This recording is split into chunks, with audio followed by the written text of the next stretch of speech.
Come on. Pinakamalakas na palakpak. Amen. Tatayo po tayong lahat, please. I want you to stand up. Amen. If we can, no, yung mga nasa likod, you can feel the empty seats in front. And importante na, na tayo po'y uwaw sa Panginoon. No, and if nakita ninyo na sa lugar ninyo, ay sandali, para madidistract ako rito, go out of that place, kumuha ng isang lugar na talaga makaka-focus kayo sa Panginoon. Amen. Let's pray. Lord, we are here today not because it's required. We are here, Lord, for you. Because you deserve our praise. You deserve our worship. Lord, thank you for establishing in us, Lord God, itong reverent devotion. And help us, God, to continue to see you, Lord, as the Bible sees you. Help us to have a revelation about you, Lord. We want to grow deep in you. And today, God, I pray for eyes open.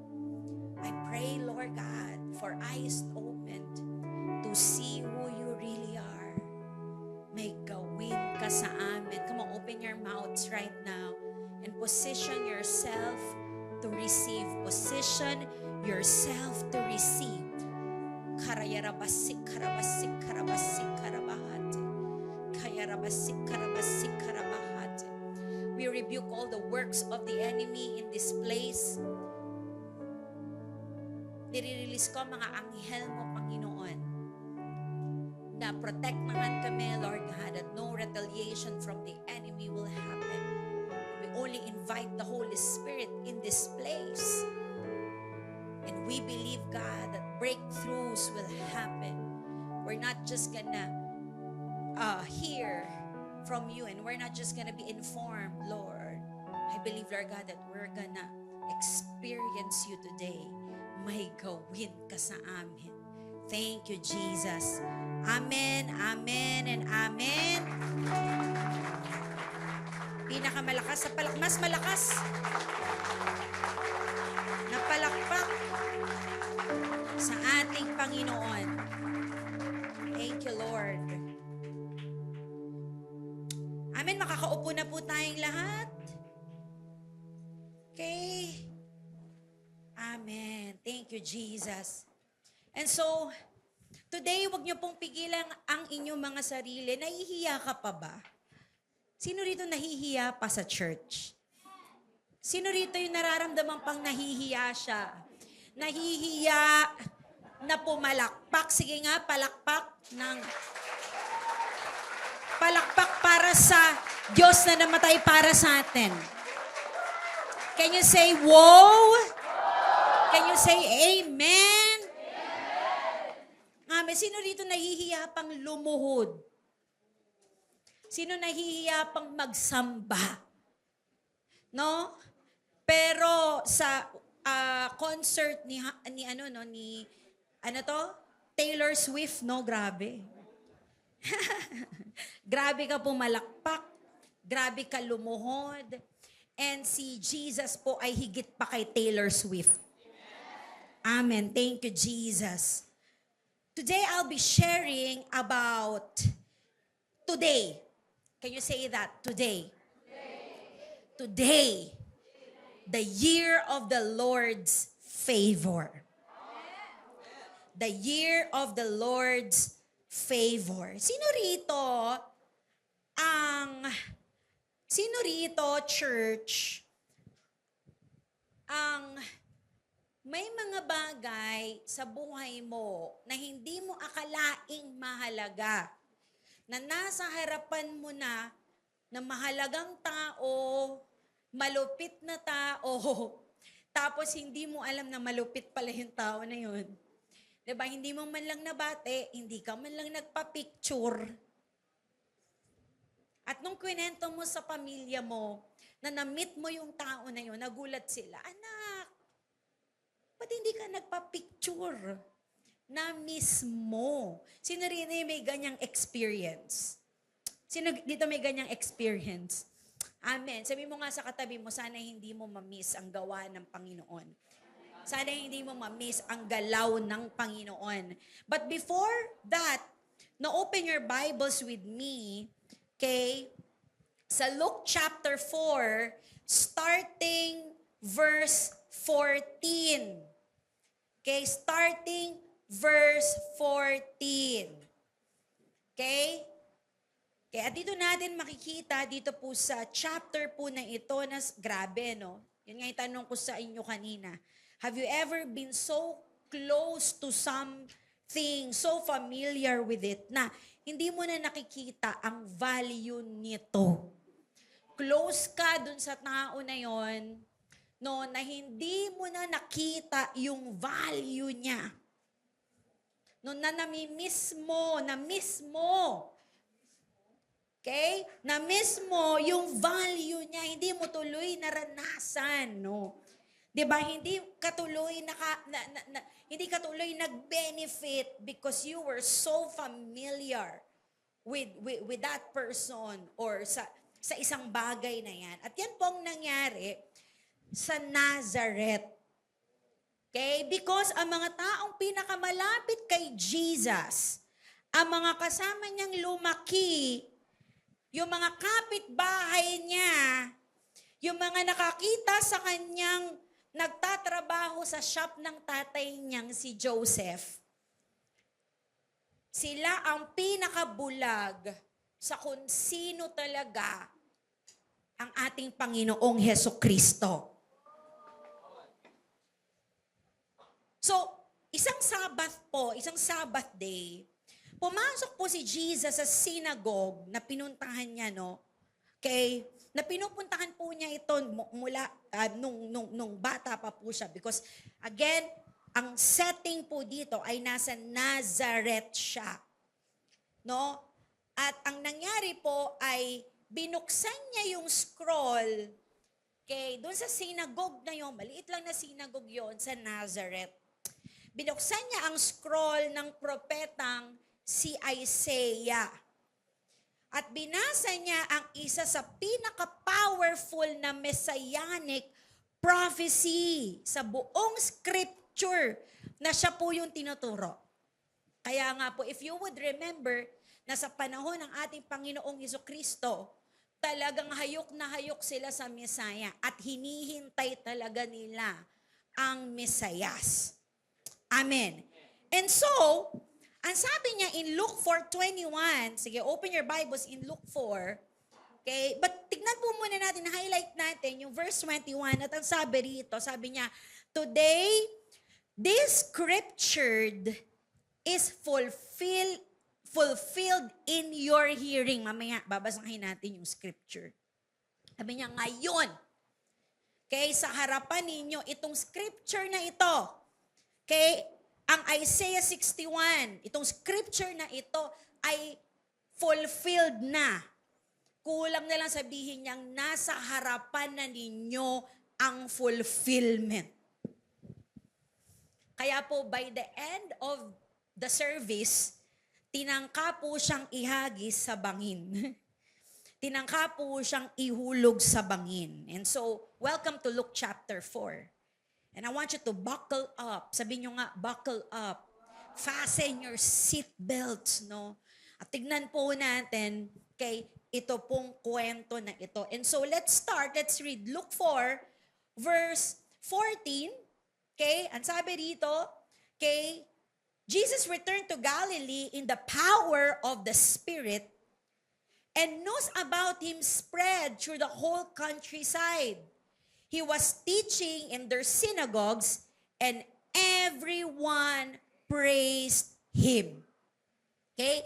So, i-underline po muna ninyo sa inyong mga Bible yung power ng banal na Espiritu Santo. Sabihin nyo nga, power of the Spirit.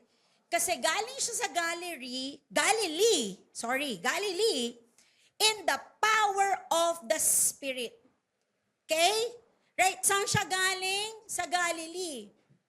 Okay? Saan siya galing? Sa wilderness. 40 days, walang makain, walang pagkain. Okay? Nakaharapan po niya ang dyablo. 3 Tatlong temptation. Okay, ang sumalubong sa kanya.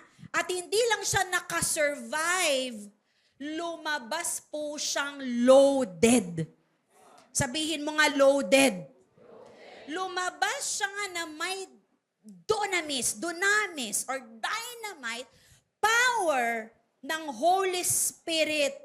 Gusto ko lang po itong daanan na please lang po, put this in your heart na ang wilderness mo ay hindi ending mo. Okay, most of the time, ang wilderness mo ay ang loading dock mo. Na kapag dumaan ka sa sino rito nakadaan sa wilderness? Hindi mo alam, iniigibang ka ng Diyos. Loading dock mo yan. Hindi ka pinarurusahan ng Diyos sa disyerto. Pero piniprepare ka niya para sa iyong malaking assignment. Sabi mo nga sa katabi mo, meron kang malaking assignment. Amen. At tirika mo yung yung mata mo, yung talagang nanlilisik. Meron kang malaking assignment. Nakakatakot yun. Hello? Hello? And so, let's continue. Do you want me to continue? And so, in verse 16, sabi niya, He went to Nazareth. So, di ba, loaded ng kapangyarihan ng banal na Espiritu Santo, okay? And yung news about Him spread through what? Through the whole countryside. So, ibig sabihin, siya na po ay nagpe-perform kasi loaded ng banal na Espiritu Santo. So, siya na ay nagpe-perform ng signs and wonders. And so, ano po nangyari? Is this. Okay? Okay? So, lahat daw ay nagpe-praise. Lahat daw ay nagpupuri sa Diyos dahil na-witness nila itong mga signs and wonders na ito. And so, let's jump to verse 16. So, anong nangyari po? He went to Nazareth, kung saan po siya lumaki, where he had been brought up. And on the Sabbath day, he went into the synagogue, as was his custom, na lagi niya ginagawa, na pinupuntahan po niya yung synagogue na yon.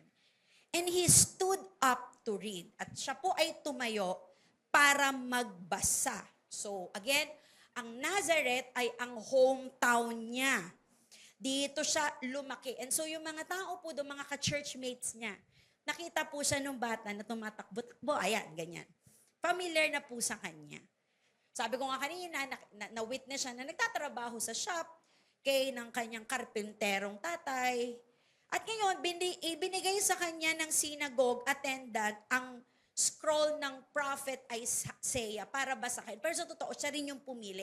Ito yung gusto kong basahin as text for the day. Amen. So in verse 17, sabi dito, and the scroll of the prophet Isaiah was given to him. He unrolled the scroll and found the place where it was written. Okay? So, ano po nangyari? Okay? So, ayan na, binasa po niya, in-enroll niya, at binasa niya. At bakit ito po yung pinili niyang basahin? Dahil may target siya at the time. May mission siya at the time. Okay? Kasi ito po ang pinaka-importanting messianic prophecy sa buong scripture. And mukhang ipapakilala na niya ang kanyang sarili dito. Amen. So pinili niya yung Isaiah 61. And so binasa niya, ito na, in verse 18 to 19, okay, binasa niya, sabi niya, the Spirit of the Lord is on me. Because He has anointed me to proclaim the good news to the poor. He has sent me to proclaim freedom for the prisoners and recovery of sight for the blind, to set the oppressed free, to proclaim the year of the Lord's favor. Sa Isaiah, meron pa, and the vengeance of our God. Pero, pagkatapos niya sabihin yung to proclaim the year of the Lord's favor, kaya ang ginawa niya ay niligpit na niya yung scroll, hindi niya tinapos. Sabi mo nga sa katabi mo, interesting. Woo! So biruin mo, yung fulfillment ng Isaiah 61, kay siya na yung nagbabasa. At sinasabi niya, at ang point niya, nung araw na yon ay i-reveal na ngayong araw na ito, nasa harapan nyo na ito, yung hinihintay ninyo. And so, 5 deklarasyon at iisa-isahin natin. Okay? Bibigay ko sa inyo yung original Greek, pero hindi ko po mapopronounce ng maayos. Pero at least nalatag ko sa inyo. Okay. At gusto ko po makita ninyo kung gaano kalalim ito. Because this is who Jesus is. And this is the ministry of Jesus. Sino rito ang nai-inlove kay Jesus? Sa ating Panginoong Hesukristo. At sino pa rito gustong makilala siya? And so, declaration number 1. So, binasa niya, sabi niya, the Spirit of the Lord is on me. I am loaded. I am full of power. Sabi niya, because He has anointed me. He has anointed me. Ibig sabihin, kaya Messiah. Jesus Christ, the Messiah. Messiah means the anointed one. When you say the Messiah, He is the Christ and He is the anointed one. And so sabi niya, the Spirit of the Lord is on me because He anointed me, number 1, the declaration, okay, to proclaim good news to the poor. At hindi alam na nakikinig. Dali lang, nasa harapan na niya yun. Akala nila, binabasa lang niya ang Isaiah 61. Pero nagpapakilala ng ating Panginoong Jesucristo. So, unang-una, the declaration number 1 is sabi niya, to proclaim good news to the poor. Ang Greek word ay ilabas po natin kung meron dyan. Yan, hindi na po natin mababasa yan, no? Magtatawanan tayo. Okay? Pero evangelisastai ayan, ang hirap. Okay, kaya may mga preacher, hindi na po yan nilalabas. Ako, ilalabas ko pa rin. Pero ang ibig sabihin po ng Greek word na yan ay diyan po nanggaling ang salitang evangelize at gospel. Okay? Sa ancient world, ito ang salitang ginagamit na kapag may runner na galing sa battlefield, at i-announce niya na sa buong syudad, nanalo na ang hari, tapos na ang digmaan. Hello? Sa context po natin, gusto natin marinig yan at bumaba na ang gas natin. Nanalo, di ba? Tapos na ang digmaan. But when you say evangelize at gospel, it means nanalo ang hari. Tapos na ang digmaan. So, hindi po ito bulong. Nanalo na ang hari. Tapos na ang digmaan. Hindi rin ito suggestion. Ako nagsasuggest. Ito pakiramdam ko lang ha. Nanalo na ang hari. Nararamdaman ko lang. Tapos na ang digmaan. No. Ito po ay victory announcement. Sabi niya, the Spirit of the Lord is on me because He has anointed me to proclaim good news to the poor. Ano ibig sabihin nito? Ito ay victory announcement para kanino? Sa mga mahihirap. Pero ang Greek po nito ay hindi lang para sa walang pera. Taas sa kamay ng may pera. May pera. Kasi sino yung walang pera? Tama-taba. Yung katabi mo, ayan na. Alam mo, magpo-provide, okay? Amen. Sa Greek word, hindi lang po ito patungkol sa mga walang pera. Ang root word nito ay ganito, yumuko, magpatira pa, sumubsob sa lupa. Ito daw ay yung para sa mga tao na walang-wala na. Subsob na. Wala nang pag-asa. Wala nang inaasahan sa buhay. Wala nang option. Wala nang plan B. Ako, wala akong kausap. Mahirap po pala kayo kausap. Let me tell you something. Na may mga pumasok ngayon sa lugar na ito na ganyan ang nararamdaman. Parang durug ka na. Diba, subsob ka na parang nakalimutan ka na ng mundo. Na ang tanong mo, may pag-asa pa ba ang sitwasyon ko? As sinasabi ni Jesus, ang gospel ay para sa inyo muna. Unang-una, ang gospel, yes, para sa lahat. Pero para sa inyo rin. At una kayo sa listahan. Hello? So sabi niya, binabasa lang niya po ito, hindi po siya nagpe-preach. So sabi niya, the Spirit of the Lord is on me because He has anointed me to proclaim good news to the poor. And so do you want me to continue? Do you want me to continue? Declaration number 2. Sabi niya,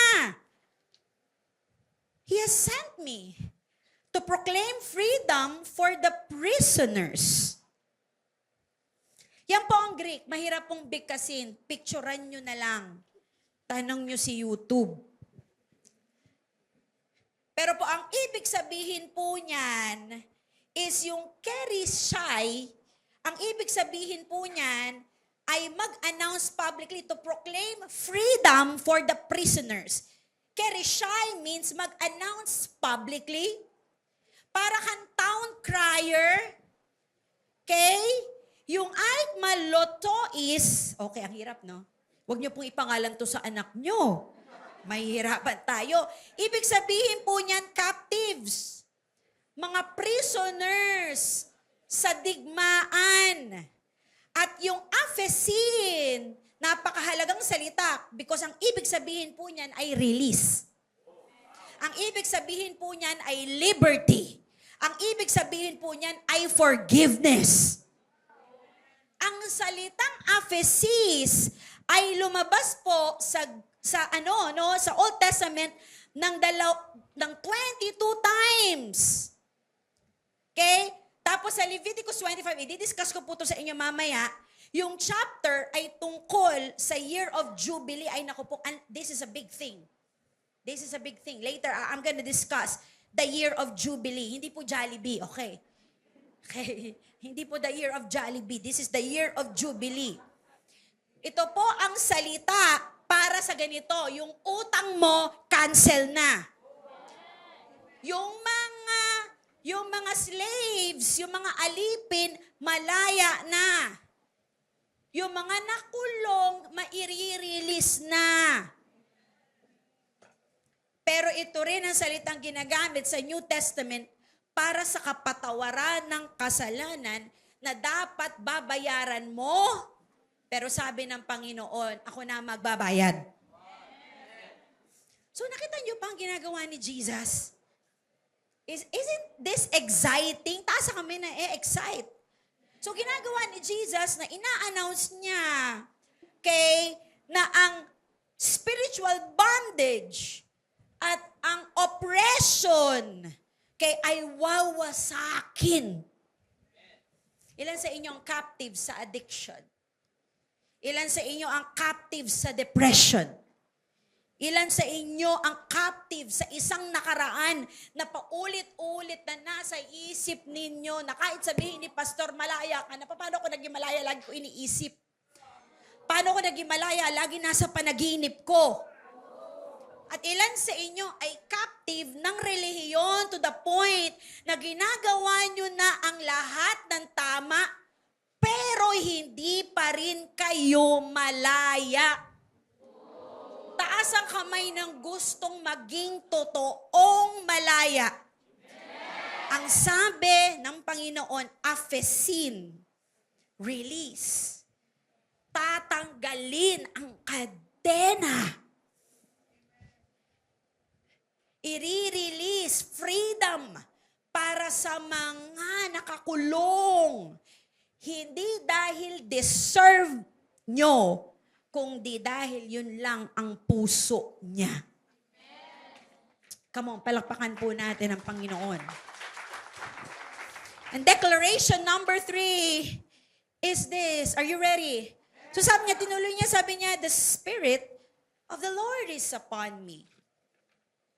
Because He has anointed me to proclaim the good news to the poor. He has sent me to proclaim freedom for the prisoners. And then tinuloy niya, sabi niya, and recovery of sight for the blind. To set the oppressed free. To proclaim the year of the Lord's favor. Tinapos ko na. Amen. But declaration number 3 is the recovery of sight to the blind. Ayan po ang Greek. Okay. Hindi po tuberculosis, okay? Alright. Hello? Diba? Para tiflois. Okay? Anablepsin. Alam niyo ibig sabihin ng ang hirap nito, Lord. Ano ba ito? Ba't ba ito nilalabas? Okay, anablepsin. Ano ibig sabihin yan? Pero it doesn't matter kung hindi natin mabigkas. Ang importante, naintindihan natin ang meaning. Kasi ang ibig sabihin po niyan ay tumingin pataas. Hindi lang pagkakita, kundi pagkakita ng malinaw for the first time. At yung nakita mong malinaw, ay yung dapat mo talagang makitang malinaw. Tumingin ka pataas. Ibig sabihin, may naintindihan ka. And we've been talking about revelation for how many weeks already. Ito yung ibig sabihin na yung moment na wala ng fog. Yung moment na sinabi mo, ngayon naintindihan ko na. Taas ang kamay ng gusto niyan. Ngayon, naintindihan ko na. Nag-gets ko. Dati malabo. Dati may piring sa mata ko. Hindi ko talaga gets kahit anong basa ko. Ngayon, I had a moment na intindihan ko. Alam niyo po, sa original Hebrew ng Isaiah 61, wala pong na-mention na blind. Pero ang sinasabi po doon ay pagbubukas ng bilangguan. Okay? Pero ito na nga, sa Greek translation na binabasa ni Jesus, naging recovery of the sight to the blind. Okay? Pero alam niyo po, pareho lang yun. Kasi meaning, pag nagbukas yung bilangguan, okay, lumaya ka. Kasi at last, nakita mo yung katotohanan. So, yung recovery of sight to the blind ay hindi lang aha moment. Nakita ko, tumingala ka. Pero nagbukas. Yun dapat mabuksan. Amen. Wow. And so, this is spiritually. And this is literally. Pero tignan nyo naman po ang ministry ni Jesus. Literally. Na nagpapagaling siya ng bulag. Literally, na binubuksan niya yung mga mata physically ng mga tao. Ang dami po niyang pinagaling na bulag. Pero hindi natapos, gumaling sila physically. They had an aha moment na na-realize nila sino si Kristo. Grabe po ang mga credentials ng ating Panginoong Jesus. Pero ito po pinaka-irony, no? Na hindi ko maintindihan, nakakatakot po. Bakit? Kasi yung mga religious leaders, mga Pariseo, mga scribe, mga experts ng Torah, ang mga taong kabisado ang Isaiah, na nag-aaral ng propesya ng Old Testament, kakatawa po, sila pong pinakabulag sa lahat. Kasi nagbabasa ka, malalim ka sa Old Testament, pero naririnig mo na at nawi-witness mo na napofulfill ito sa harapan mo, pero hindi mo pa rin matanggap. Nakikita nila ang scroll, pero hindi nila nakikita yung Savior na tinuturo ng scroll. Nababasa nila yung text, pero hindi nila nakikita yung persona na tinutukoy ng text. Na hindi mo sila nakitang tumingala. Ilan ang mga tumingala? Si Nicodemo, sabi niya, tumingala. May mga tumingala naman ng mga religious leaders na they had an aha moment. But most of the religious leaders at the time, they were so blind. Kaya alam niyo po, ang ating Panginoon hindi naghahanap ng taong memorize ang scriptures at nakakaalam ng scriptures. Naghahanap ang Diyos ng taong nakakakilala sa Kanya, sa scriptures. Na nakikita nilang sandali, buhay itong scripture at gusto kong mangyari ito sa buhay ko. Hello? Biruin mo, memorize mo, familiar ka, ngayon, pinufulfill na sa harap mo, pero hindi mo gets.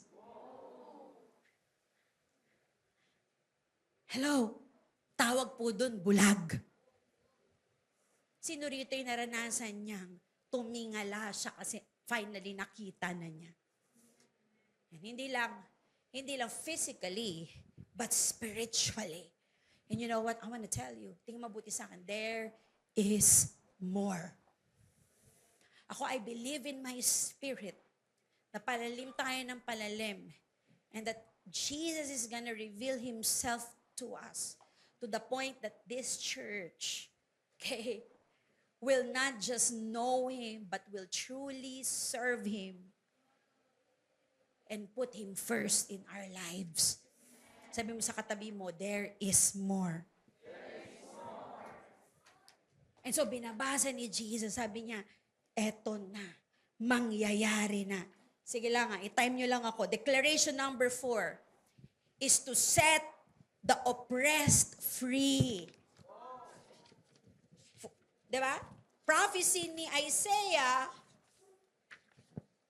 na pinufulfill na ni Jesus. So sabi niya, the Spirit of the Lord is on me because He has anointed me to proclaim the good news to the poor. He sent me to proclaim freedom for the prisoners and recovery of the sight for the blind, to set the oppressed free. Ano po ibig sabihin niya? Dito po mas tumitindi. Kasi ang phrase na ito ay hindi rin galing sa Isaiah 61. Kaya in-insert po ni Jesus ito. Kinuha niya yung Isaiah 58:6. Tapos pinagsama niya ang dalawang propesiya kasi may authority po siyang gawin yun dahil siya yun eh. Hindi lang siya nagbabasa ng salita, siya yung salita. Tapos siya rin yung fulfillment ng salita. So, ano po ang Greek word? Ang Greek word ay, ayan, tetrausmenius. Hirap, Lord, ano ba ito? Ba't ko ba ito ginawa? Okay. Na ang ibig sabihin po babasagin, dudurugin, at wawasaki ng tuluyan. To set the oppressed free. Okay? Ito po yung mga durog na tao na hindi lang po basta may bad day. Binasag na sila ng buhay. Binasag na ng pang-aabuso. Binasag na ng sino dito yung basag? Basag na parang sabi mo, ewan ko lang kung kaya pa ng Panginoon to put me into pieces because of the things that I have experienced in my past. Binasag ng pagkawala, binasag ng sistema na dapat nagpoprotekta sa kanila pero sa halip ay dumurog sa kanila. And so, anong ibig sabihin ni Jesus? Sabi niya, para sa mga basag, apostelai. Okay? Apostelai, ibig sabihin, hindi lang sila ililigtas. Apostelai means ipapadala sila palayo. Kukunin sila, i-rescue sila palayo sa kasalanan.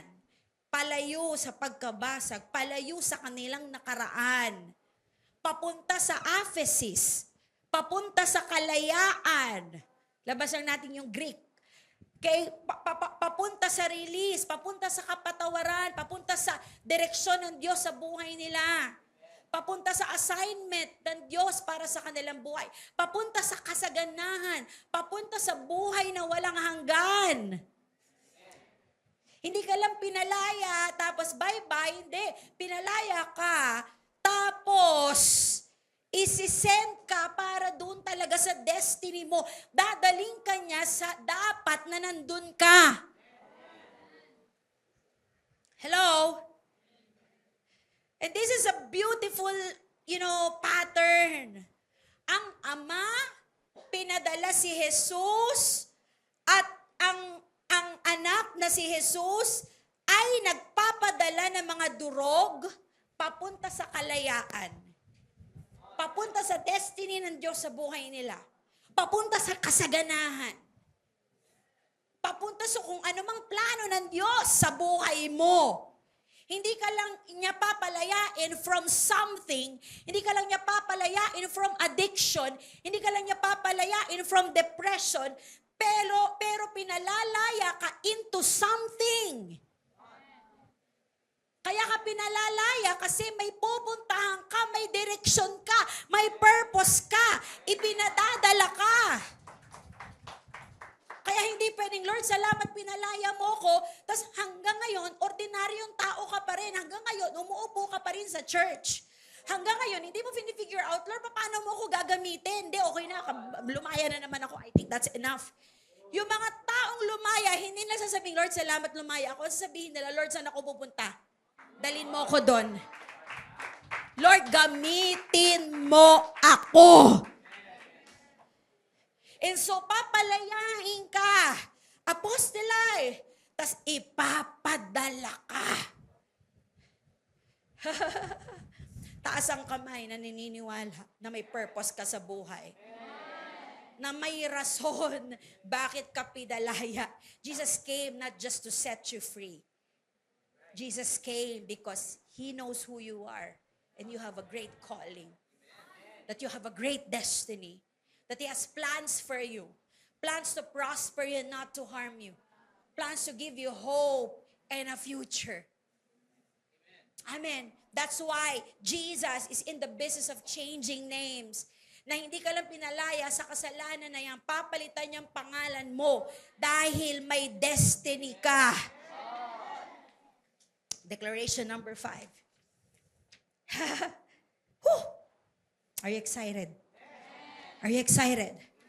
And so sabi niya, to set the oppressed free and to proclaim the year of the Lord's favor. Then, sinara niya yung scroll. Kaya sabi ng mga nakikinig, hindi mo ba tatapusin? Ba't hindi mo tatapusin? So hanggang doon lang, that. To proclaim the year of the Lord's favor. And so ito po ang pinaka-climax. Sabi mo nga, climax na. Mahilig pa ba kayo sa sine? Parang hindi na, no? Na tayo, no? Yung reels. Wala na mahilig sa sine, pero no? Sa sine. Pero ay grabe, no? Ako po, ang nilulook forward ko po sa sine ay yung climax, eh. So ito po yung climax. Ito ang pinaka-tuktok. Ito yung pinaka-tugatog. Dito na po nagtatagpo lahat. Magugulat po kayo pagtatagpuin ito lahat. Kasi ang salitang ginamit dito para sa year ay, ayan, labas natin yung Greek word, enniaton. Ibig sabihin, sabi niya, year, sabi niya, hindi ito ordinaryong taon. Ito ay isang appointed time, hindi anointed. Amuyin mga yung katabi mo. Ito ay isang makabuluhang panahon. Hindi lang isa pang taon sa kalendaryo, ito yung the year. Ito yung taon na tinalaga ng Diyos. Mamaya po, ano po ibig sabihin nito? Explain ko po. No, pero ang salitang ito, okay, ay ang sinasabi ng pang ito na yon. Now is the time. This is the moment.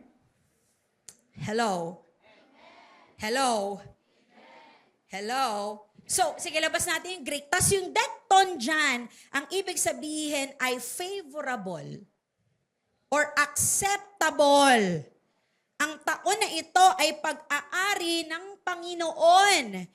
Yung taon na ito, ngayon yung taon, this is the year na pagmamay-ari ng Diyos.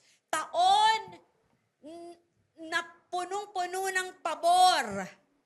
This is a favorable year. Na ano ibig sabihin talaga ng favor na na-mention dito ni Jesus at ni Isaiah? Sabi niya, the year of the Lord's favor. Ibig sabihin, grabe, the gospel is a story of favor. The gospel talks about not just freedom. The gospel talks about not just forgiveness of our sins, but the gospel talks about favor. Sabihin nyo nga, favor. Hindi ito yung patungkol sa bumili ka ng sticker, tapos, kasi gusto mo yung nakasuot, I am favored, nilagay mo sa Bible mo. No, it's more than that. O hindi ito yung I am favored na hina-hashtag mo, na sinasabi mo, wow, nakapasa ako, I am favored. Ang original Hebrew po ng favor ay ratson. At ang ibig sabihin ay malugod sa. Nalulugod ang Diyos. Matuwa sa. Favor is natutuwa ang Diyos. Tanggapin na may kasiyahan, ratson. No, sino rito may mga apo na pag nakikita mo yung mga apo mo, tinitignan mo sila with, you know what, with favor, nalulugod ka sa kanila, natutuwa ka sa kanila. Tinatanggap mo sila, niyayakap mo sila ng may kasiyahan. Pero ito po ang grabe kasi ang salitang ito ay ginagamit din para sa pagbayad ng utang at pagpapatawad. Kaya kapag sinulat ni Isaiah, nung sinulat niya na ratson ng Panginoon, sinasabi niya, ito ang taon na ang Diyos ay nalulugod, ay napakasaya, na tinatanggap ng kasiyahan, ang pagpapakita ng awa, ang pagkakansela ng mga utang, ang pagpapatawad sa kahit na pinakamalupit na kasalanan, nalulugod niya yang gustong patawarin. Hindi po ito yung pinipilit ka lang patawarin. Hindi ito yung, sige na nga. Alam mo sa totoo, Aliyah, ha, hindi ako tutuwa sa'yo, pero sige na nga. Hindi po ito yung pinipilit ka lang patawarin. Hindi ito po yung tinotolerate ka lang, sige na, sige na, sige na, sige na. No, no, no, no. Pag sinabi mo year of the Lord's favor, ito po yung natutuwa ang Diyos na palayain ka. Ito po yung nalulugod ang Diyos na patawarin ka. Ang ratson po ay hindi earned, hindi performance-based. Ito po ay graciously given. Okay? Actually, sa maraming konteksto, ito pong ratson or favor ay pwede nating i-translate na grace. Uulitin ko ang year of the Lord's favor ay pwedeng literally i-translate na taon ng grace ng Panginoon. Hello? Hello? Ngayon sa Greek naman, ang salitang ginamit ni Luke ay dektos. Sabi nyo nga dektos. Ibig sabihin, tinatanggap ng masaya, sinasalubong. At ayon sa isang commentator, okay, dektos means the most blessed time when salvation and the free favors of God is profusely abound.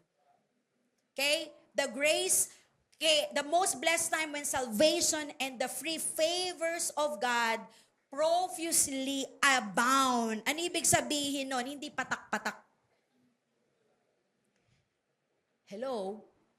Hindi yung patak, isang patak lang ha. Uy, okay na. Okay na tayo.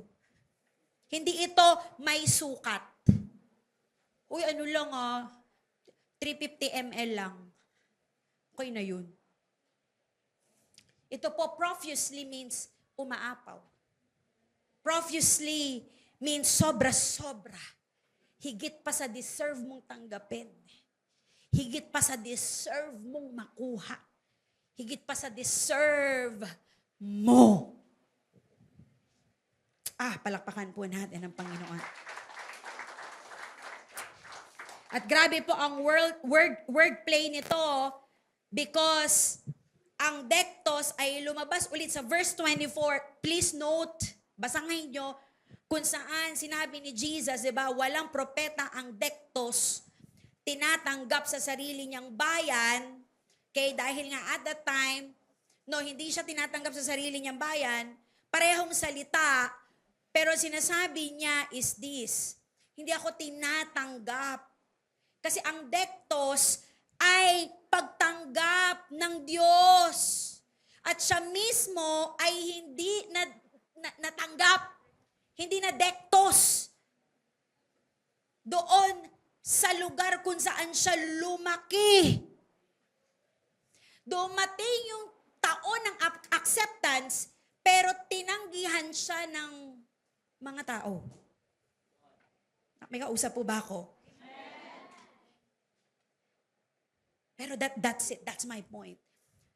Sino naniniwala that this is the year of the Lord's favor? This is the season of favor. Ay, pamilya, hindi ka pinilit ng Panginoong iligtas. Iniligtas ka niya ng may buong kagalakan. Niligtas ka niya ng may buong kasiyahan. Nagagalak siyang gawin ito. Dektos, ratson, yan ang favor. Amang palakpakan po natin ang Diyos. Now, nung binabasa po ito ni Jesus, okay, I just want you to have, to know this because there is this called the year of Jubilee. The year of the Lord's favor. No, in the Old Testament, and in Leviticus 25, kailangan nyo po itong malaman. Taas na kami na gusto malaman ito. Because may tinatawag na year of Jollibee. Kaya pala bida ang saya sa Jollibee, okay. Kasi talagang masaya, okay, talagang Jubilee. It's a year of, kagalakan, kasiyahan. Kasi ang Jubilee po is this, ay ang radical reset ng Diyos. Kailangan mo itong malaman kasi sa law ni Moses, nag-set up ang Diyos ng isang extraordinary system, okay, na tuwing ika-50 year, sabihin mo nga, 50, may nangyayaring ubod ng laki. Because ito po ang sistema ni Lord, sa ika-50 na taon, sa Day of Atonement, tutunog yung trumpeta, yung shofar, sa buong bansa, kay ang salitang Hebrew ay Yobel. Diyan galing yung Jubilee. Sabihin nyo nga Yobel. At kapag tumunog ang trumpetang yon, nagbabagong lahat. Tanong mo sa akin bakit? Kasi ika-50 year, ayaw kasi ni Lord ng injustice. Ayaw ni Lord talaga ng may kawawa. So, ino-overshadow talaga ng Old Testament kay yung mangyayari pag dumating si Jesus. At pinapakita na talaga ng Panginoon na itong intention niya. Because every 50 years, una, ang rule ni God is this every 50 years, lahat ng utang canceled na. Hindi i-restructure. Hindi i-refinance. Alam niyo po yan. Hindi ilalagay sa payment plan na cancel, zero balance na. So kung ang laki ng utang mo, Hinihintay mo yung sana, dumating na yung Jubilee, Year of Jubilee.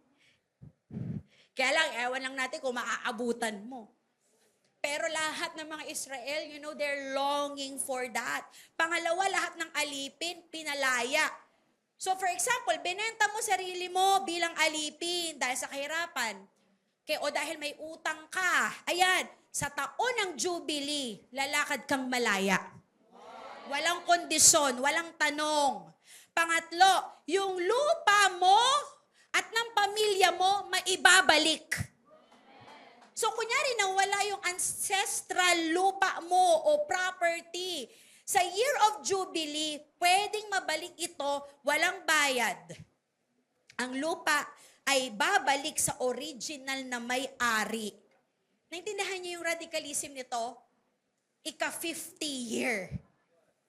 Talagang reset button. Ayaw ng Panginoon na may permanent na mahirap. Walang permanent na api. Walang permanent na lito na basag. Amen. So, hindi ko hahayaan maging permanent ang inequality. Hindi ko hahayaan na maging identity mo ang pagkaalipin. Pero ito po yung nakakadurog ng puso. Taas kami na interesado. Amen. Nakakadurog po ng puso kasi kailanman po nahirapan.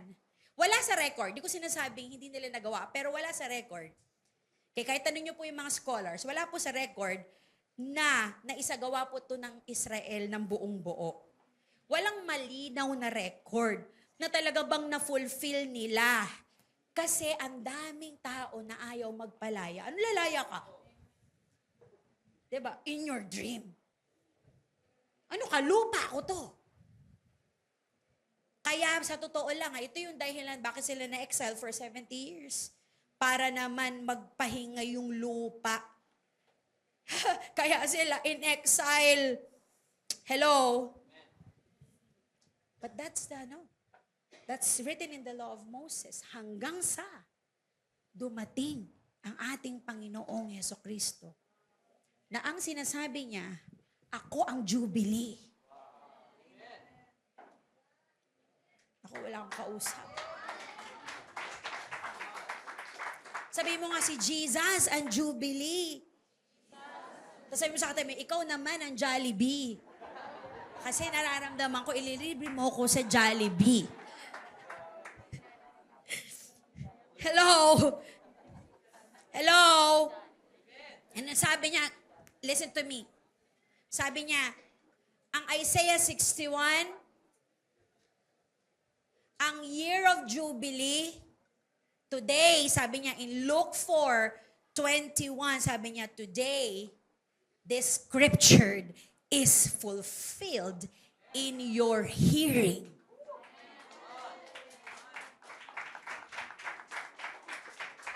Ngayon, na binabasa ko ito sa harapan ninyo, ang Isaiah 61 ay na-fulfill na sa inyo. Ako ang Jubilee nyo. Yung utang na hindi nyo mabayaran, na hindi na kailanman mababayaran, na-cancel na at makakancel sa krus. Yung kadena na hindi nyo kailanman mababasag, na bali na sa pamamagitan. At gagawin ko yan pag ako'y namatay, sa pamamagitan niya ng dugo ko. Yung mana na nawala sa'yo, yung identity na dapat ikaw mare-restore sa pamamagitan ng resurrection ko. At yung hindi nyo tinupad, tutuparin ko. Talaga kayo mga walang puso. Pero hindi, si Lord po, sa totoo lang, may puso. Si Lord, sa totoo lang, yan ang puso niyo. Hindi ko deserve. Siguro lahat ng pagkakukulong ko, pagkakaalipin ko, kasi deserve ko. Yes, siguro nga, deserve mo. Pero para sa Panginoong Jesucristo, para sa ating Ama sa Langit, nagagalak siyang palayain ka. And the trumpet of Jubilee, the shofar, has sounded. And it was the voice of the Son of God saying, Amen. Now, it is fulfilled. At ang huling-huling salita niya sa krus, sabi niya, tetelestai. It is finished.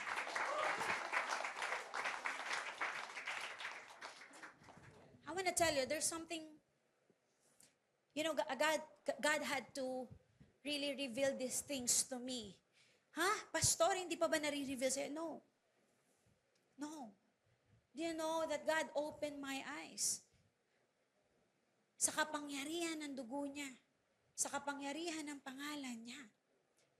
Na hindi kakayanin ng demonyo, hindi kakayanin ng kasalanan.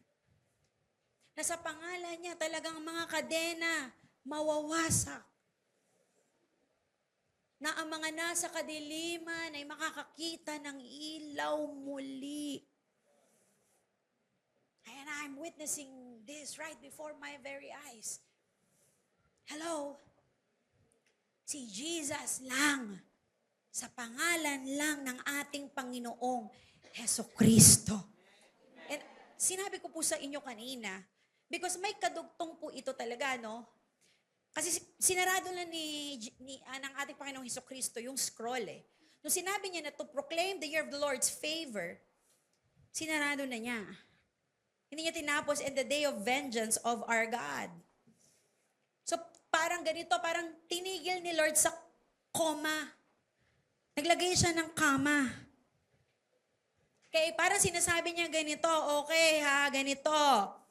Okay, after nun, binalot na niya. Ibig sabihin, ito yung taon, ito na yung season, ito na yung panahon ng pabor ng Panginoon.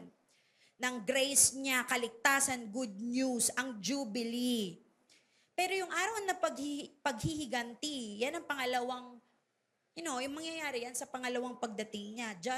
Judgment, there's justice. Ang huling paghuhukom, lalo na sa mga hindi tumanggap ng kanyang ino-offer. Ngayon po, listen to me, nabubuhay tayo sa kama na yan. Sa sa pagitan ng grace at judgment. Ito yung panahon na tanggapin mo. Kasi isang araw, judgment na. Kasi isang araw, sasabihin ni Lord, tapos na. Paghuhukom na. Ang kama po na ito ay hindi aksidente. Hindi po ito delay, hindi po ito tinabad ng si Lord basahin. Tama na, kapagod eh. Hindi, ito po'y awa. Na binibigyan tayo ng Panginoon ng second chance.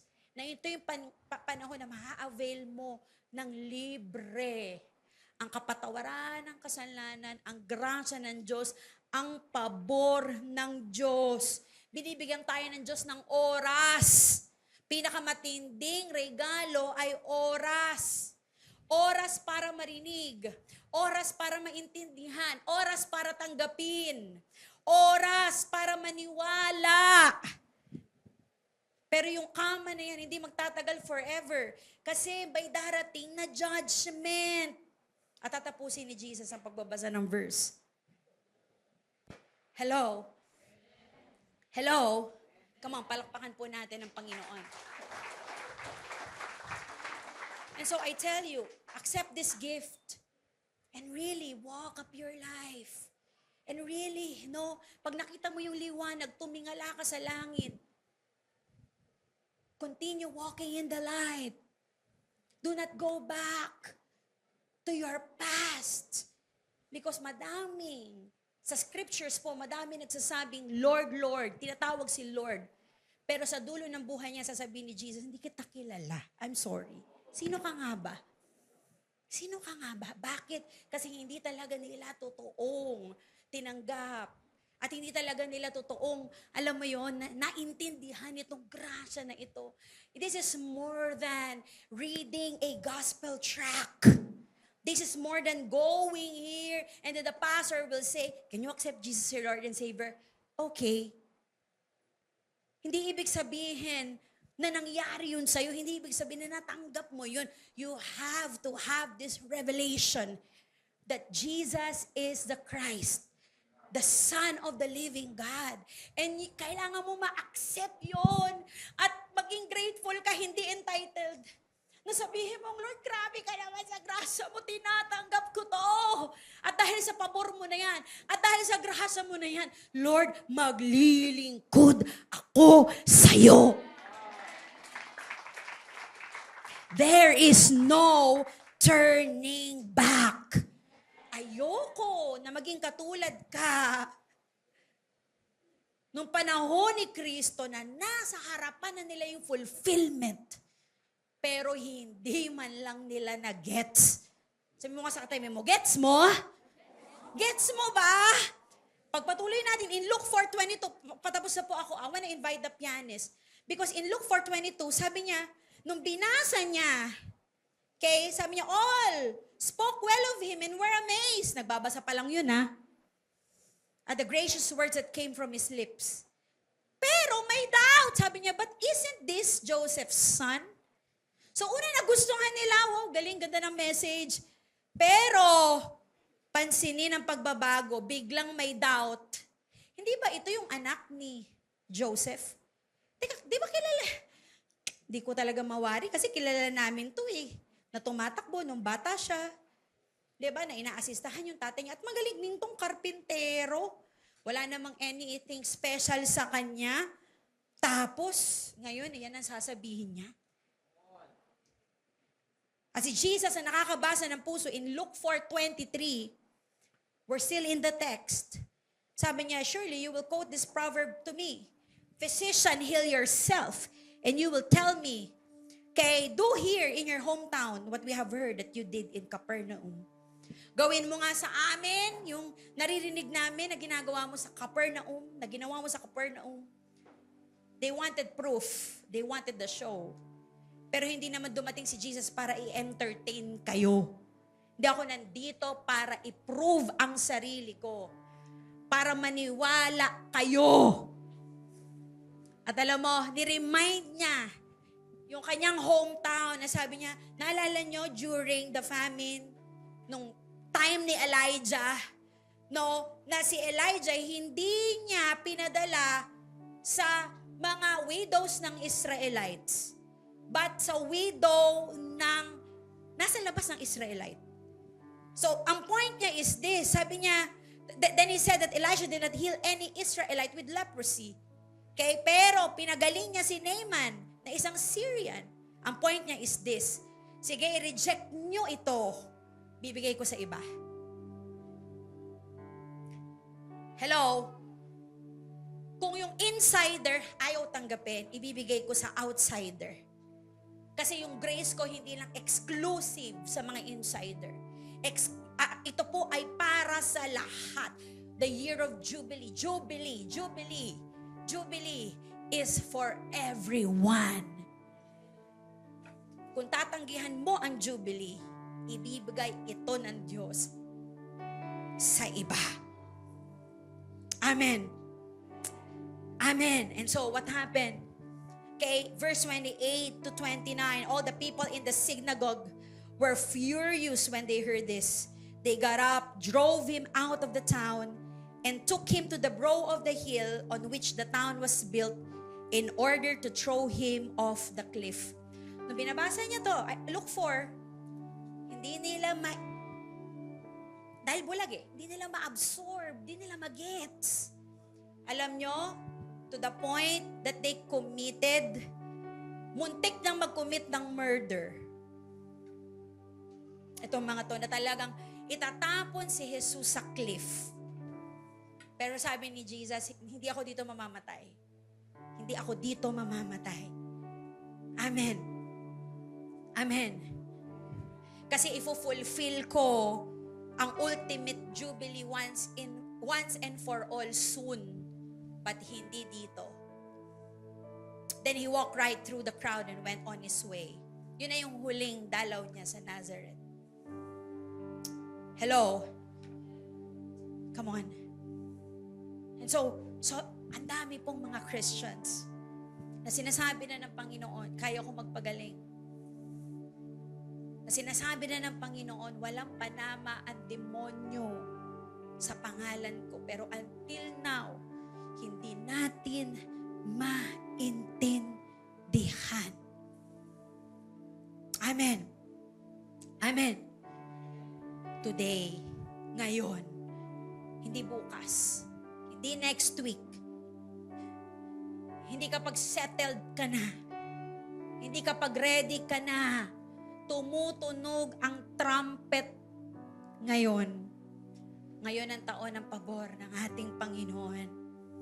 Let's preach the good news and let's demonstrate the kingdom of God and declare that this is the year of the Lord's favor. Amen. Isinulat po ni Isaiah itong propesiyahan na ito 700 years bago si Jesus. Pinangarap ito ng mga Hudyo. Pero hindi nila tinanggap. Pero I wanna tell, until now, nasa kama season pa rin tayo. And it's up to you to receive it. It's up to you to receive. Kung hindi nila tinanggap, pwede mong tanggapin sa buhay mo. Pwede mong tanggapin para sa pamilya mo. Amen. Meron akong friend na panaginipan niya ako. Panaginipan niya ako na it's a long story. Pero merong parang snake sa kanyang ulo na worm lang pala. Then, napanaginipan niya, sabi niya, nireview ko daw, sabi ko, you mind sucker worm, I rebuke you. Ang layo na namin. Hindi na kami nag-uusap. Sabi niya, Faith, gusto lang kita encourage din sa panaginip na to. Kasi in-impress sa akin ni Lord na, rebuke mo yun. Matagal na siyang tinotorment nun. Sabi ko, gusto mo pag-pray kita? Kasi gusto ni Lord pag-pray kita. Okay. And then sabi ko, ano bang pinagdadaanan mo? Ano bang ina-impress sa'yo ni Lord na may para kang worm sa ulo? Pinaalala na sa kanya ni Lord. Ay, grabe, no-oppress pala siya ni Lord. Ay, ng demonyo. For how many years? So, you know what? Sabi ko, sige, I'm gonna pray for you because kaya ng Panginoon yan in just a snap. In the name of Jesus. And so, she saw a gate na habang pinipray siya, iyak siya ng iyak, na nagsara na yung gate. Yung gate ng depression, yung gate ng anxiety, yung gate ng panilinlang ng kalaban. And then pinakita sa kanya ni Lord yung uban niya na wala na yung snake. Sabi ko, okay, God bless you. Sabi ko, I'm still overwhelmed. Sabi niya, anyway, after 2 days, nag-text siya. Faith, 2 days na akong umiiyak sa saya. 2 days na akong ine-encounter ni Lord. Faith, gusto ko sabihin sa'yo, ang tagal ko ng Christian, pero totoong lumaya ako. Come on, palakpakan natin si Lord. And someone texted me, that we get to, pinag-pray po natin siya, 2 weeks ago. And she updated me. Dinala din niya yung kanyang mga kapatid dito. And she texted me. Sabi niya, gusto ko po sabihin sa inyo na 2 weeks na. I'm diagnosed with depression. Pero 2 weeks na po, hindi na ako depressed, sabi niya. Na totoong pinalaya ako ng Panginoon.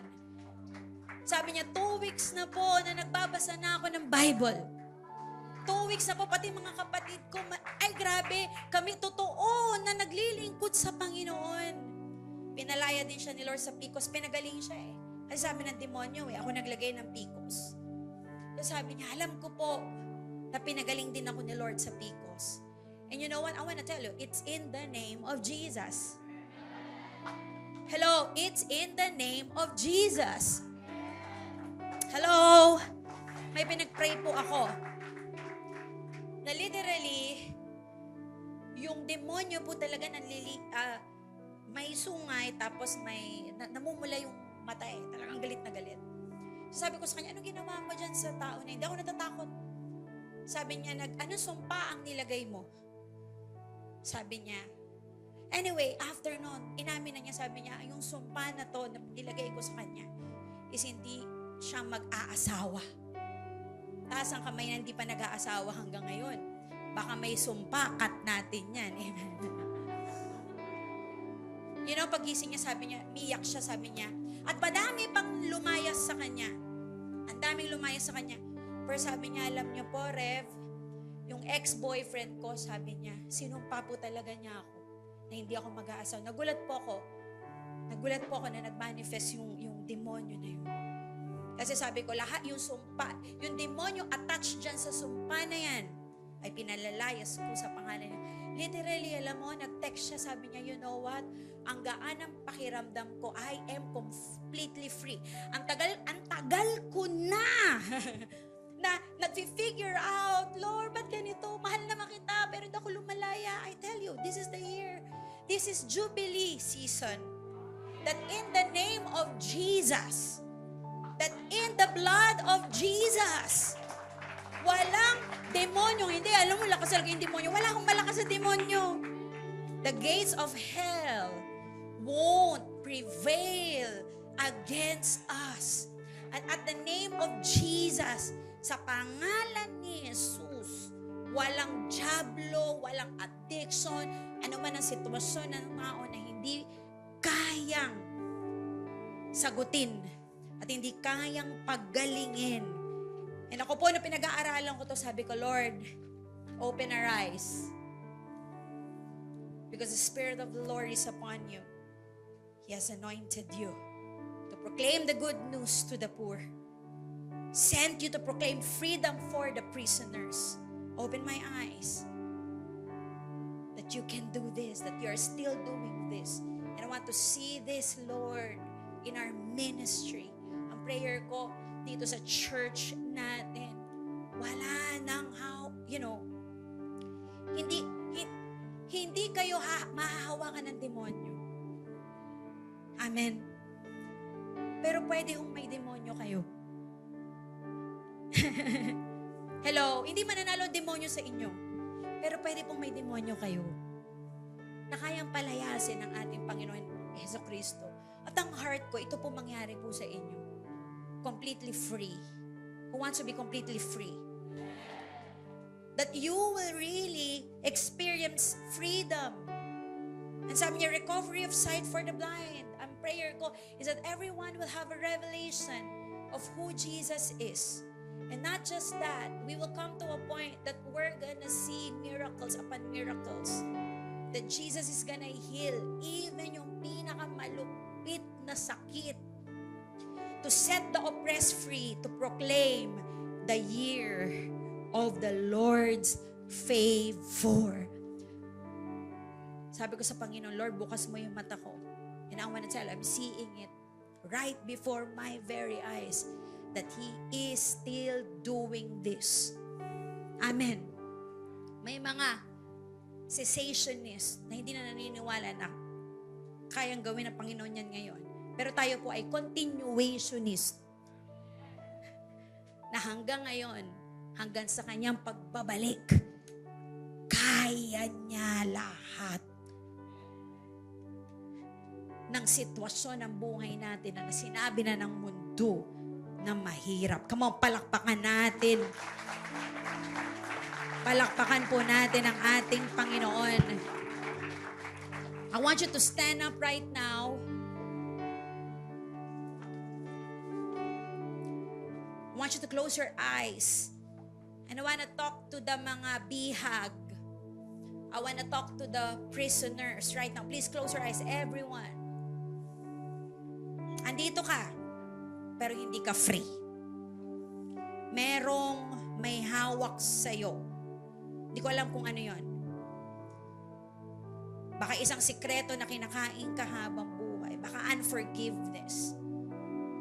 Baka soul ties. Tagal mo nang dinadala yung kadena na yan. Kahit anong gawin mo, hindi mawasak-wasak. To the point na parang normal na nakalimutan mo na yung pakiramdam na malaya.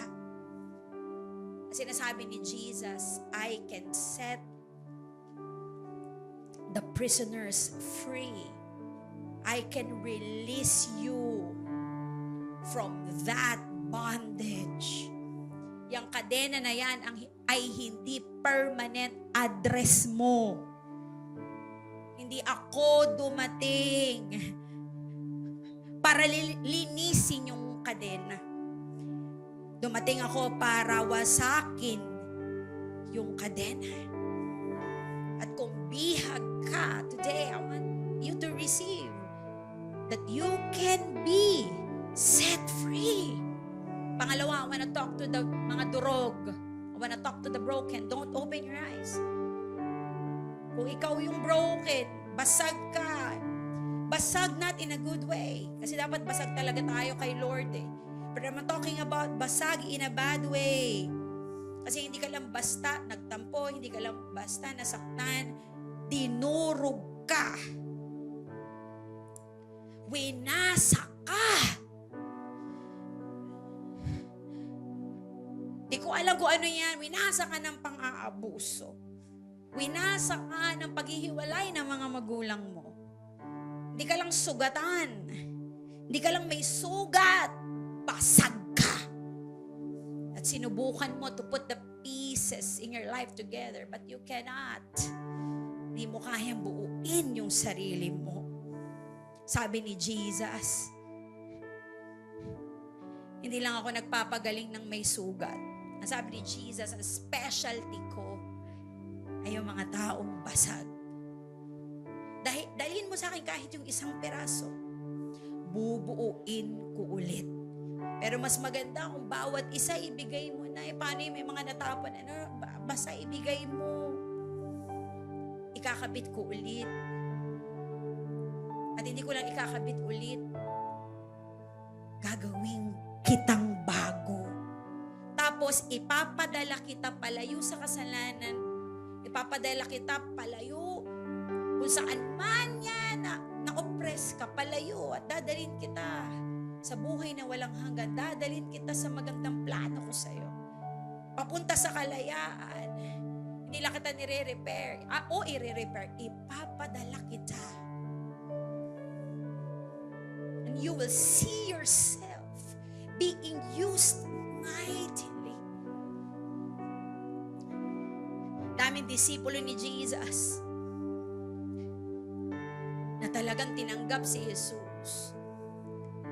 Pero alam mo, ang bridge ni Jesus is pinalaya sila, pinagaling sila. Nagpakita ang gilas ang Panginoon sa kanila. Pero hindi natapos doon. Pambihira, sabi ni Jesus sa kanila, I will make you fishers of men.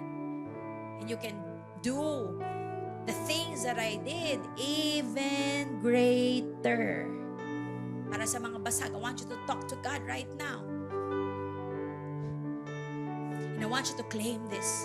Father, I pray today in Jesus' name na madaming tao ang titingala at sasabihin, Lord, nakita ko.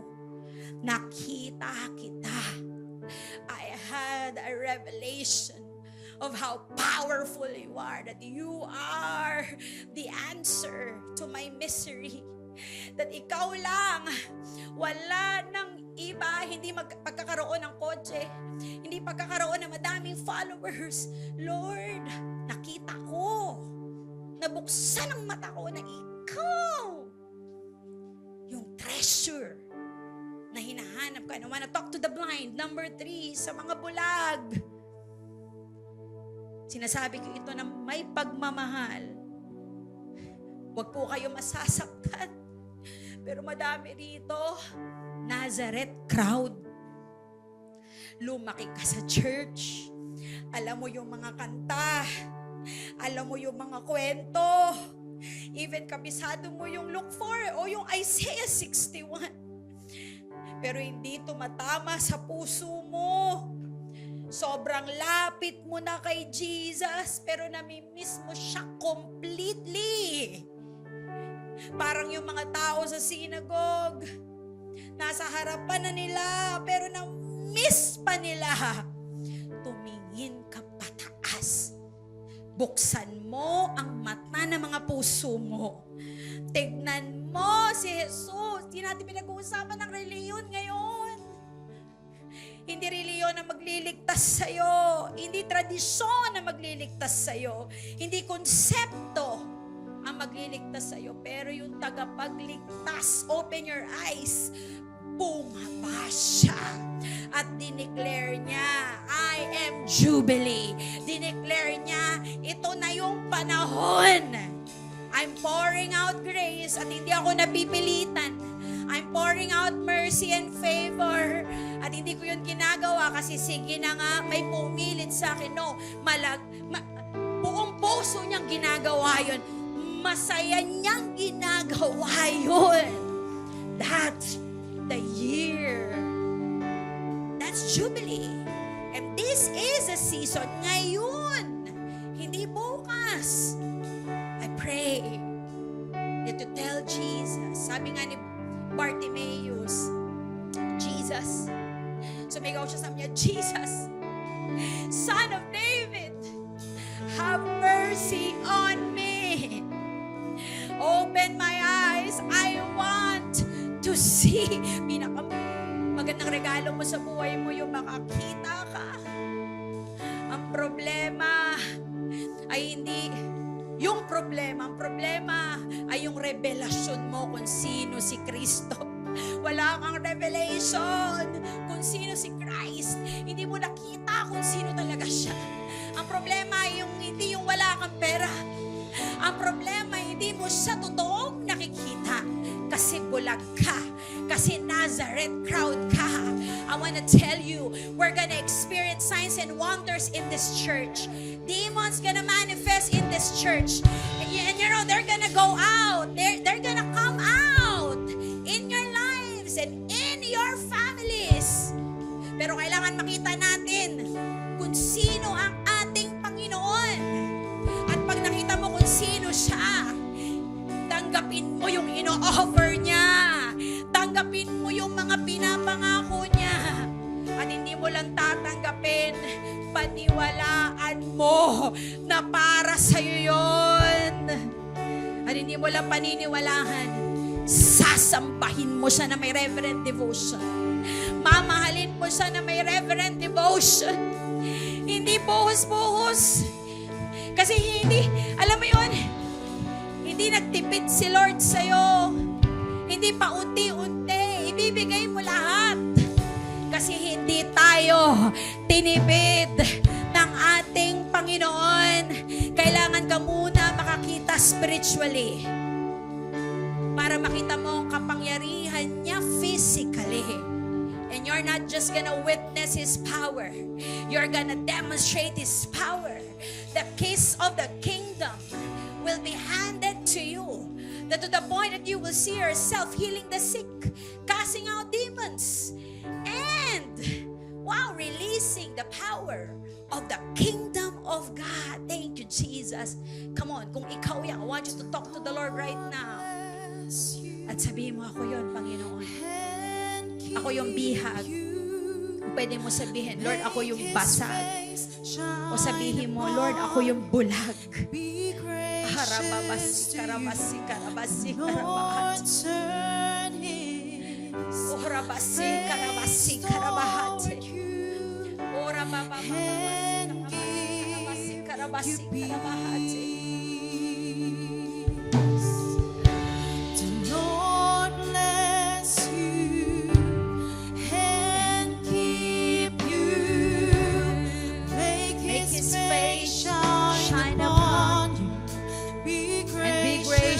To you, Lord, turn thank you, Jesus. Yes, Lord, and give you peace. The Lord bless you. The Lord bless you and keep you. Make His face shine upon you and be gracious. Sa lahat ng gusto mapag-pray, I want you to come here in front. Come on, quickly. If you think that you need Jesus, ikaw yung basag, ikaw yung bihag, ikaw yung bulag, I want you to come here in front. 1, 2, 3. Come on, come in front. Karabarabaraba. Do not be shy. Be aggressive. Be desperate. Come on, come to the Lord. Rababababasi karabasi karabahati.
of Jesus.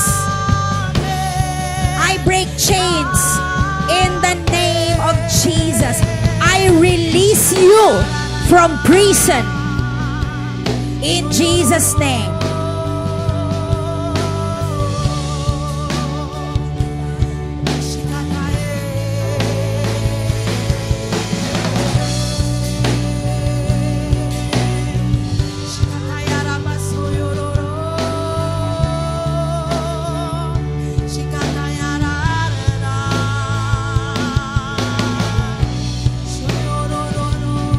Pinuputol ko ang kadena sa pangalan ni Jesus. Bababasikarabasikaraba. Pinuputol ko ang mga kadena sa pangalan ni Jesus right now. In Jesus' name. Pinapalaya ka ng Diyos. Lord, in Jesus' name, pakita mo sa kanila yung vision na ginagawa mo sa kanila ngayon. Right now, right now. Pinuputol ko ang kadena, mga curses galing sa kalaban. Sa pangalan ni Jesus, blood of Jesus flow. Right now. In the mighty name of Jesus. Binubunot ko lahat ng sumpa. Binubunot ko lahat ng galaw ng demonyo. Lahat ng hindi sa Diyos. Come to the feet of Jesus. Go to the light right now. Angels of the Lord. Pinuputol ko ang kadena. Pinuputol ko ang kadena. Right now, in Jesus' name. Lahat ng sumpa at ang demonyo attach sa sumpa na yon, siniseparate ko siya ngayon sa pangalan ni Jesus. Sa sumpa. And right now, pinapalaya mo siya in Jesus' name. Rabababasikarabasikara. Be set free right now. Chains be broken. The Lord will set the oppressed free. And I declare for grace. I declare for the year of Jubilee. I pray for Jubilee right now in the name of Jesus. Blood of Jesus flow. Pinubunot lahat ng hindi sa Diyos. Kadena ng depression. Kadena ng sakit. Kadena ng kahirapan. In the mighty name of Jesus. Pinubunot ko kayo, angels. Capture them right now. Bring them at the feet of Jesus. Now, in Jesus' name. Bring them at the feet of Jesus. Now. Sige, come to the light. Go to the light. Go to the light. In Jesus' name. I declare, makakita ka. In Jesus' name. I declare, makita mo. I pray, tumingala ka sa pangalan ni Jesus kasi nakita mo. Right now, tinatanggal ko yung piring. Tinatanggal ko yung piring sa pangalan ni Jesus.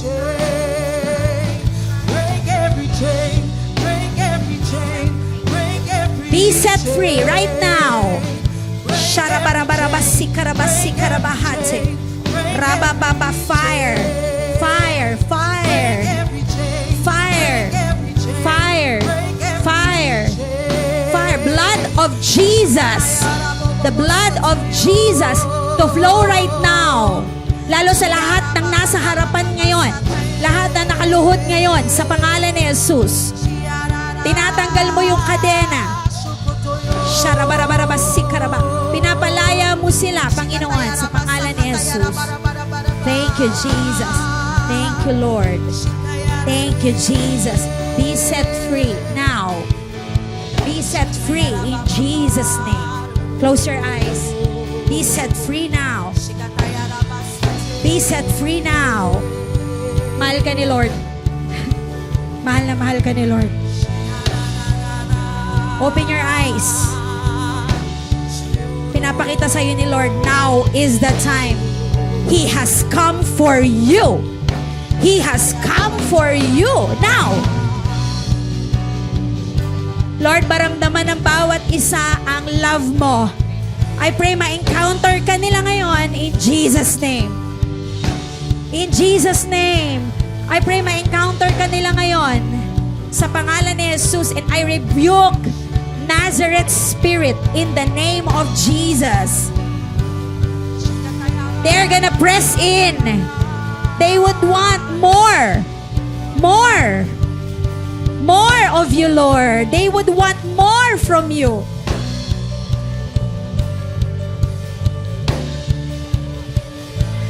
More. Lord, binibigyan mo sila ng uhaw. Binibigyan mo sila ng desperation right now that they will see you, that they will encounter you in Jesus' name. I release the love of Jesus now. Open your hearts and today experience the love of God now in the mighty name of Jesus. From head to toe, the Lord's gonna touch you. I pray for encounter right now. The Lord's gonna touch you. I pray for Isaiah 61 to happen in their lives right now. And I pray that they get to see Jesus saying this into their lives. Now is the time, my daughter. Now is the time, my son. Now is the time. Thank you, Jesus. Receive it right now. Receive. Receive.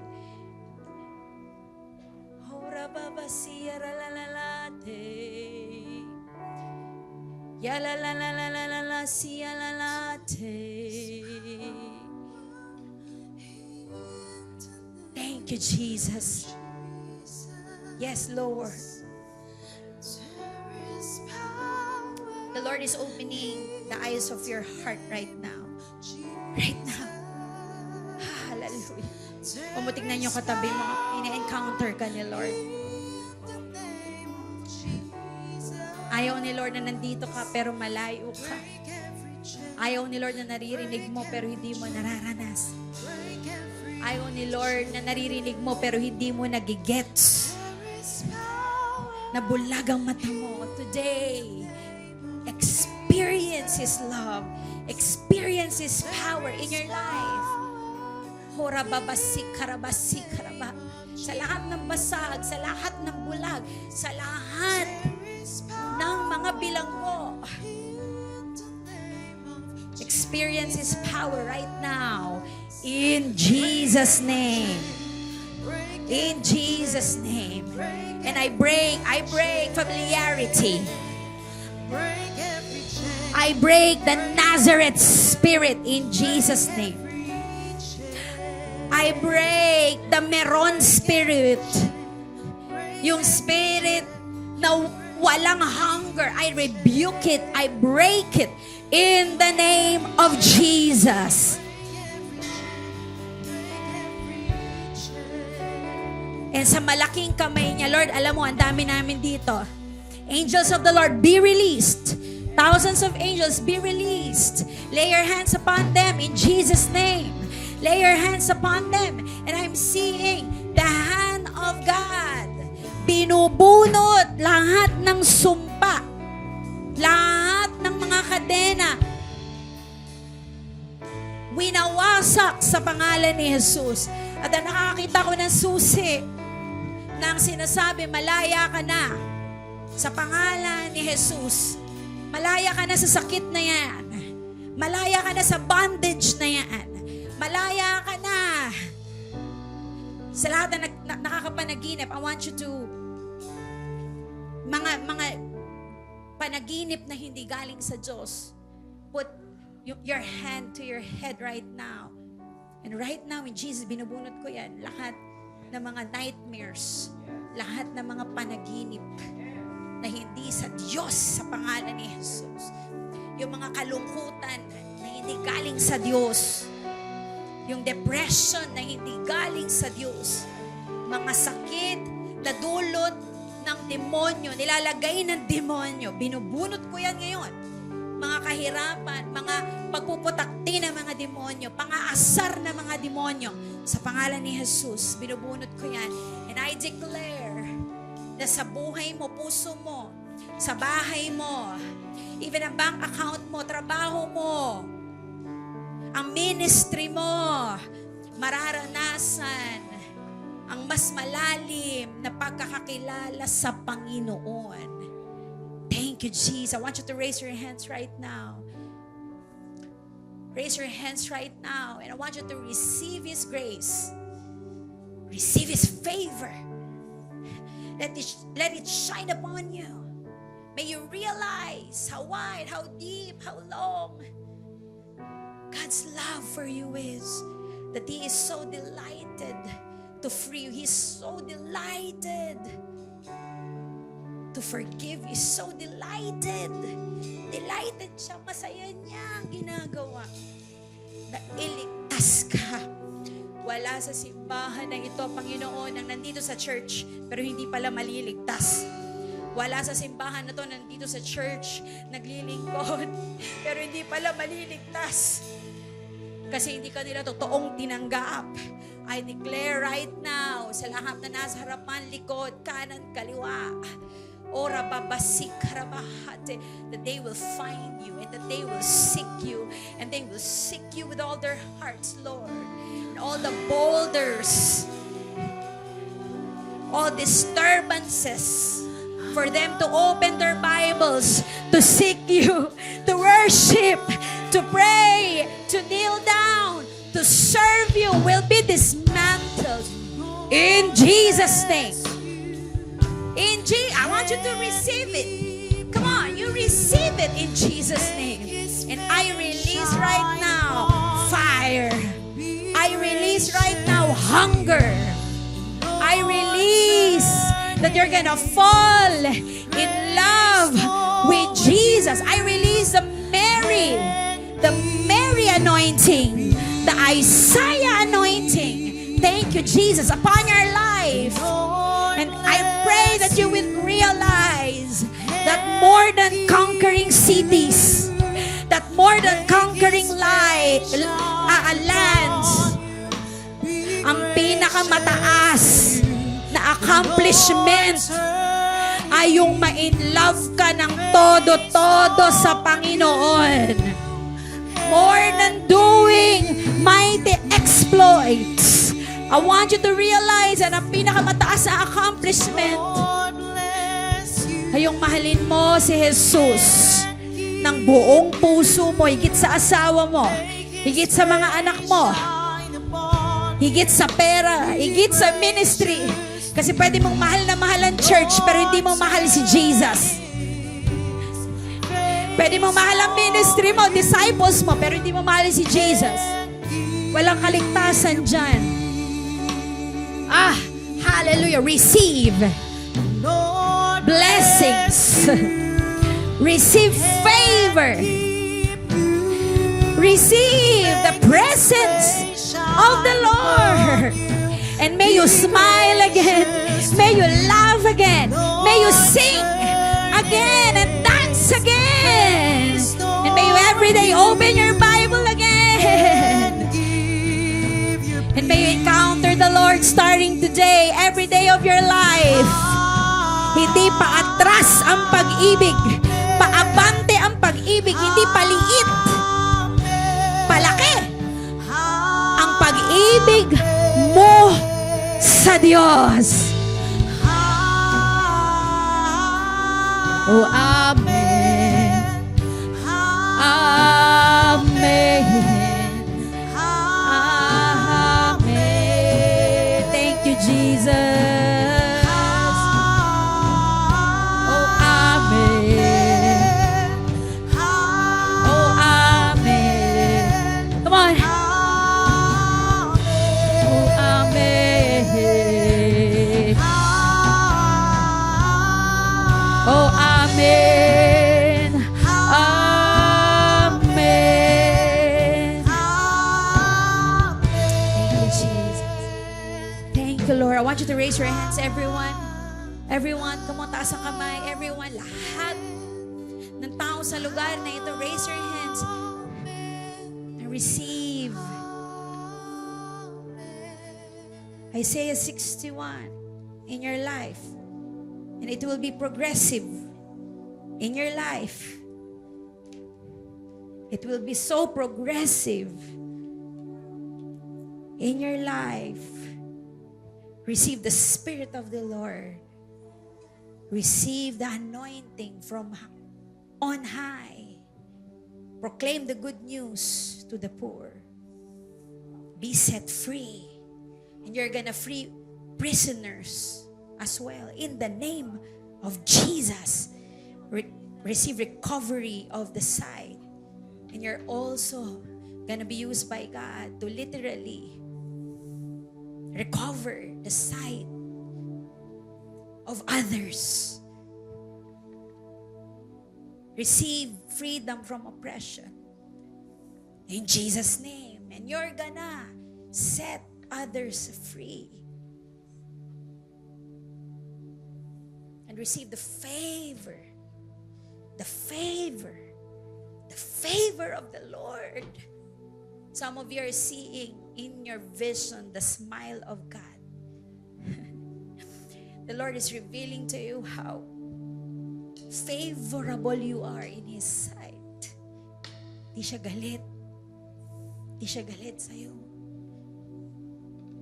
Masaya siyang may gawin para sa'yo.